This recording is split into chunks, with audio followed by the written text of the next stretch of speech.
In this episode, let's dive into 12 key principles of computing pedagogy developed by the National Center for Computing Education and the Raspberry Pi Foundation. These principles, outlined in How We Teach Computing, also form the structure of the Big Book of Computing Pedagogy. At the heart of these principles is the idea that great teachers combine subject knowledge with research-backed teaching strategies. But keep in mind, computing education is still a young field and new insights are emerging all the time. So while these principles offer a solid foundation, they are part of an evolving conversation about the best ways to teach computing.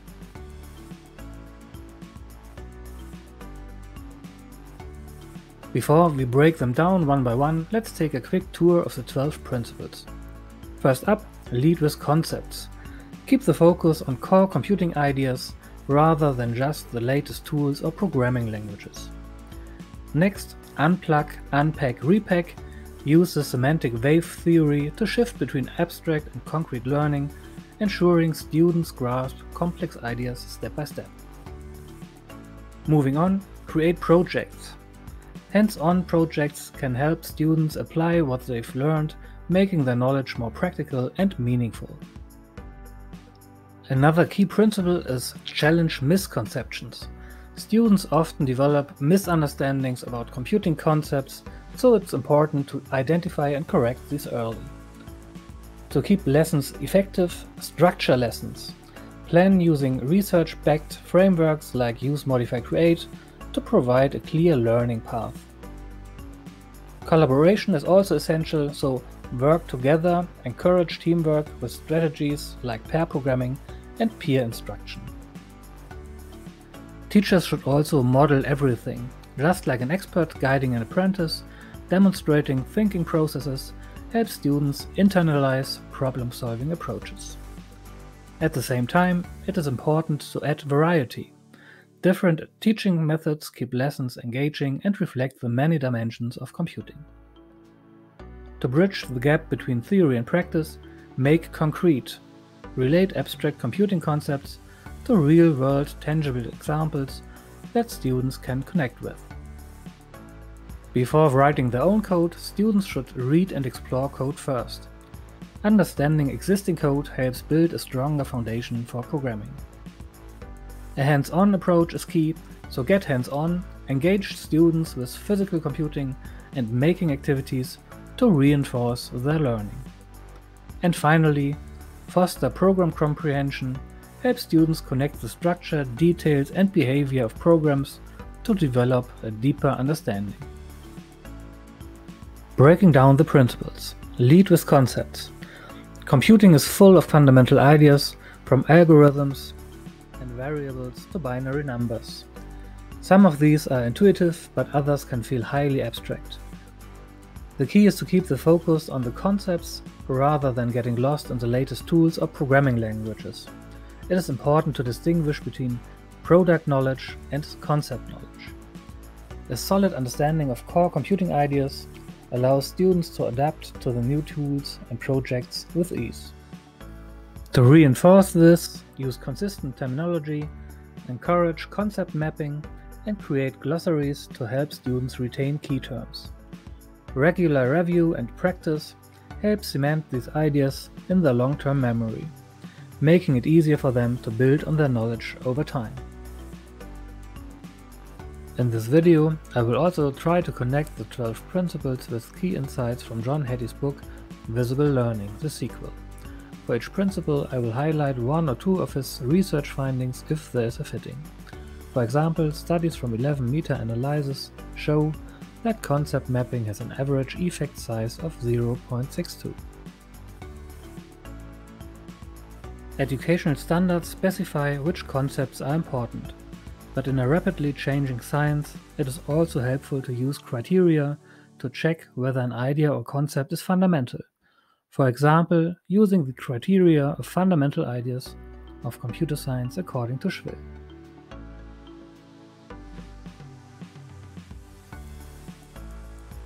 Unplug, unpack, repack. Building on the idea of making abstract concepts concrete, This principle encourages stepping away from computing-specific contexts to explore ideas in more familiar settings.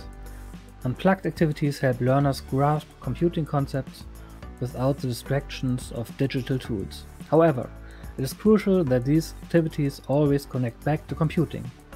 This is where the semantic wave theory comes in. The process starts by unpacking expert terminology, simplifying meanings so they become relevant and accessible to students. Once students understand these simplified ideas, they then repack them into expert terminology, ensuring they can use the correct vocabulary accurately and confidently. This structured back and forth movement between abstraction and concrete understanding helps prevent misconceptions and ensures that students develop a deep and flexible grasp of key concepts. To apply this effectively, plan lessons with clear waves of abstraction and concreteness, regularly check for understanding, and encourage students to explain concepts in their own words using semantic waves. Avoid flatlining, where concepts are never unpacked or repacked, and make sure students complete the full cycle of abstraction and concreteness before moving forward.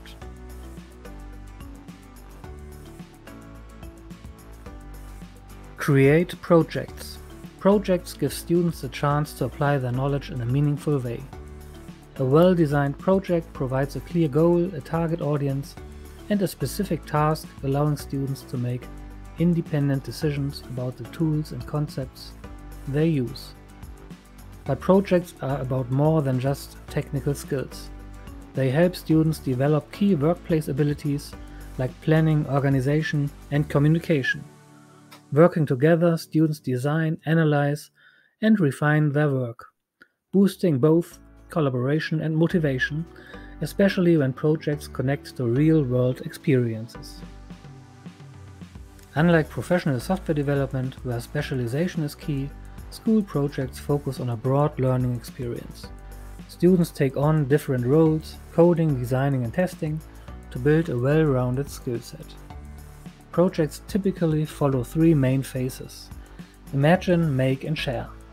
These steps are often iterative, meaning students refine their work over multiple cycles.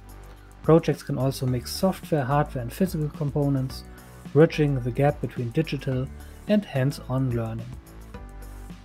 To keep projects structured, students can use agile methods like backlogs, project boards, sprints, and daily stand-up meetings. In schools, a sprint might last 6 lessons, with students meeting for short stand-ups each time. They share what they've achieved, what they are working on next, and what challenges they are facing. This structured approach makes learning more engaging, encouraging teamwork, problem-solving, and creativity. Last not least, students can even assess their own work using self-defined criteria, which fosters independent learning. Challenge misconceptions. From their earliest experiences with computing, students can develop misconceptions about fundamental concepts. If left unaddressed, these misunderstandings can hinder their ability to grasp more complex ideas in the future. As an educator, it's essential to recognize and address these misconceptions early. Many common computing misconceptions are well documented. Some misunderstandings arise from preconceived notions based on prior knowledge, while others stem from misleading metaphors or incorrect analogies. For example, some students may think a variable can hold multiple values simultaneously if unplugged activities use physical objects like boxes to represent variables. To challenge misconceptions effectively, use concept mapping to help students visualize relationships between ideas, engage students in peer instruction, where they discuss and refine their understanding, incorporate diagnostic multiple-choice questions that reveal alternative conceptions, provide varied opportunities for classroom discussions to surface misunderstandings. Misconceptions are a natural part of the learning process, and some may even represent valid intermediate steps toward deeper understanding. By actively identifying and addressing these alternate conceptions, educators can help students develop a more accurate and flexible grasp of key computing principles. In the Big Book of Computing Pedagogy, alternative conceptions are categorized as preconceived notions, non-scientific beliefs, conceptual misunderstandings, vernacular misconceptions, and factual misconceptions. In Visible Learning, the sequel, John Hattie explains that formative evaluation has an effect size of 0.4. But there's a catch. Hattie points out that many people miss the real value of these methods because they confuse formative and summative evaluation with just testing. In reality, the impact of formative evaluation could be much higher when using other methods beyond simple tests. Structure lessons. Just like any other subject, structured and well-planned lessons are essential for effective computing education. Using research-backed frameworks can help guide students through their learning journey.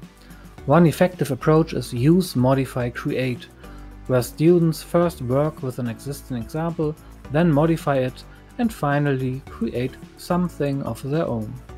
This progression allows them to build confidence and take ownership of their learning. For programming lessons, a well-supported framework is PRIM, Predict, Run, Investigate, Modify, and Make. This structure encourages students to read and analyze code before they write it, reducing cognitive load and improving comprehension. By focusing on step-by-step engagement with code, students can gradually transition from understanding existing programs to building their own. Variants like TIP and C emphasize active thinking and analysis. Universal design frameworks, such as Universal Design for Learning, UDL, also ensure that lessons remain inclusive and accessible to all learners. Other frameworks popular in Germany are Using, Analyzing, Creating, Embedding, and Context Orientation. Cognitive load theory also plays a key role in lesson structuring. Since working memory is limited, breaking down learning into manageable steps ensures that students are not overwhelmed. Strategies like combining visuals with text, removing unnecessary details, and using worked examples can help students retain information more effectively. Collaborative techniques such as pair programming further distribute cognitive load, allowing students to support each other. In Visible Learning, the sequel, John Hattie reveals that planning and prediction have an impressive effect size of 0.83. Worked examples, however, show students exactly what success looks like and set clear goals for their own learning. Worked examples have an effect size of 0.47, making them a valuable tool for guiding students towards achievement. Collaboration is essential in computing, both in education and professional environments, so work together. Working together encourages discussion, concept articulation, and the development of shared understanding. Techniques like pair programming and peer instruction help students engage actively and learn from each other. Pair programming is a structured approach where students work in pairs, switching between the roles of driver who writes the code and navigator who guides and reviews the work. This method distributes cognitive load, increases confidence, and leads to higher quality code. Research has shown that pair programming particularly benefits students who might otherwise lack confidence in their programming abilities. Peer instruction involves structured discussions where students explain concepts to one another, helping to uncover and correct misconceptions. Through collaborative problem solving, students refine their understanding while also developing communication skills. To implement collaboration effectively, educators should plan structured group activities, model good communication practices, and ensure balanced participation among all students. Agile methods, version control systems like Git or Smerge for Snap, and cooperative learning strategies like Think Pair Share or the Jigsaw method enhance understanding, teamwork, and engagement. Cooperative learning is a great strategy with an effect size of 0.53, but there's an even more powerful approach, the Jigsaw method. It has an impressive effect size of 1.2, making it one of the most effective ways to boost students' learning.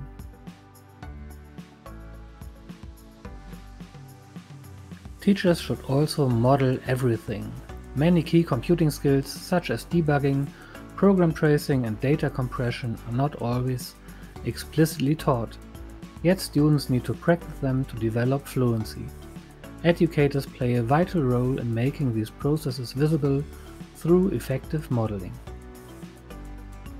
According to the cognitive apprenticeship approach, modeling involves an expert showing learners how to carry out a task, which requires the externalization of usually internal cognitive processes and activities by the educator.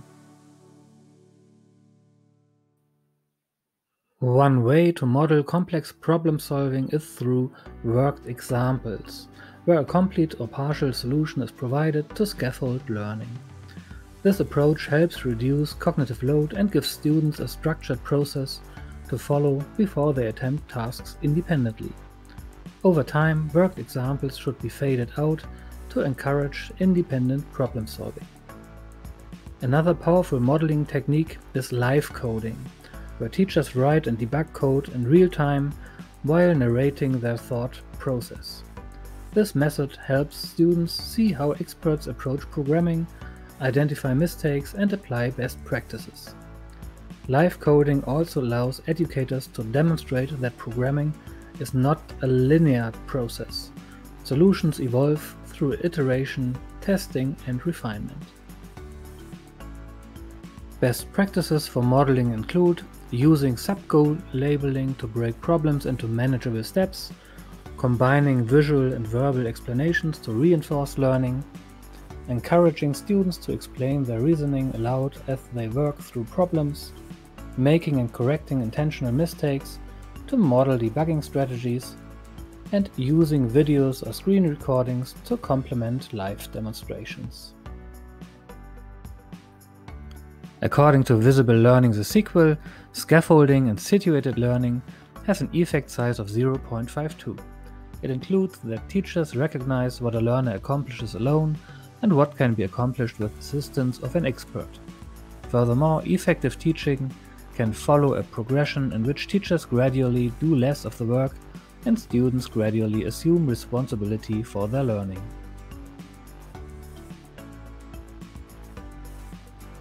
Add variety. Computing is a broad discipline that intersects with engineering, mathematics, and science, each bringing different perspectives and teaching approaches. To engage the widest range of students, educators should provide a diverse and holistic experience of computing, adapting teaching methods to suit different objectives. A well-rounded computing curriculum incorporates multiple instructional strategies. Engineering-based approaches emphasize project-based learning, scaffolding, and iterative design. Mathematical perspectives focus on structured problem-solving, concept representation, and systematic recall. Scientific inquiry methods involve experimentation, hands-on activities, and hypothesis testing. By incorporating a mix of explanations, demonstrations, hands-on activities, and collaborative tasks, educators can keep students engaged while also building their independence. Retrieval practice, algorithmic art, storytelling, and playful programming exercises can further enrich learning experiences.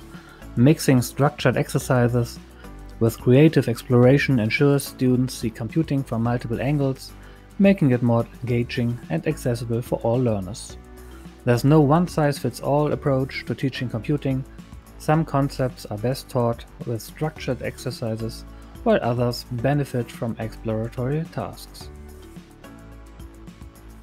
Besides the different areas of computing that suggest different teaching methods, it's generally a good idea to use a variety of methods combined with challenging yet achievable goals. According to John Hattie's Visible Learning, the sequel, reducing boredom has an effect size of 0.46.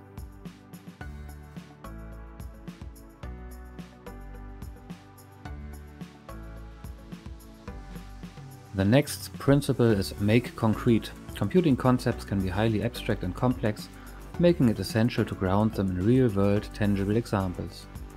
By connecting new ideas to familiar experiences, educators help students integrate computing knowledge into their existing understanding. One effective method is using unplugged activities where computing concepts are explored in non-digital contexts. Making activities, analogies, and storytelling can also help students relate abstract ideas to everyday life, improving comprehension and retention.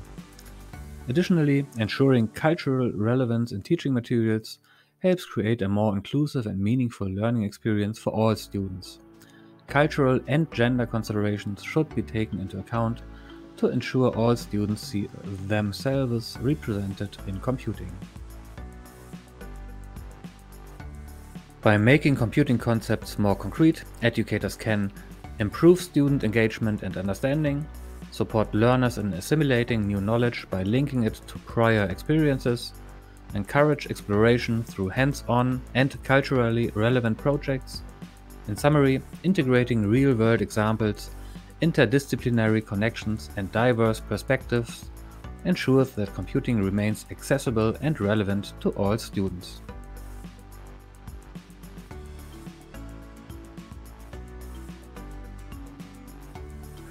Read and explore code first. Programming isn't just about writing code, it's about understanding it. Before jumping into coding exercises, students should practice reading, explaining, and tracing existing code. Research suggests that students who engage with code reading before writing their own programs develop stronger programming skills and a deeper understanding of key concepts. Code tracing is an effective method for helping students build comprehension. This involves reading the code carefully, interpreting its meaning and logic, recording the flow of execution and expected outputs. Tracing code helps students foster program comprehension, improve their ability to write code, identify and correct misconceptions, reduce cognitive load by reinforcing predictable patterns, and develop a consistent mental model or notional machine of how programs execute. Both block-based and text-based programming benefit from this approach. Activities such as debugging exercises, Parsons problems, that is reordering scrambled code, and guided tracing tasks help students build confidence before they start writing their own programs. By prioritizing code exploration, educators set students up for greater success in programming.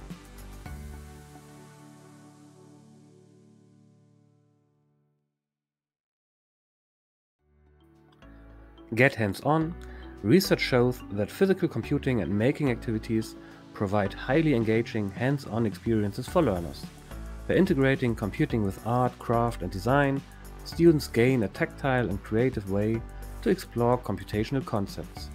This approach is particularly effective for engaging a diverse range of learners, as physical projects often have immediate real-world applications. Physical computing using tools like Arduino or Raspberry Pi involves writing programs that interact with the real world through hardware components such as lights, buzzers, sensors, and motors. This method helps reinforce programming skills while also introducing broader computing concepts, including automation and system design. A typical lesson structure for physical computing starts with introduction and motivation, so provide real-world examples in a brief tutorial. Then tinkering allows students to explore hardware and software tools. Brainstorming helps students generate ideas for projects. Project planning and discussion guide students with worksheets and discuss plans. Creation encourages collaborative problem solving in small groups. and then exhibition and reflection have students share and discuss their projects with an audience. So, physical computing develops problem-solving, collaboration, and prototyping skills.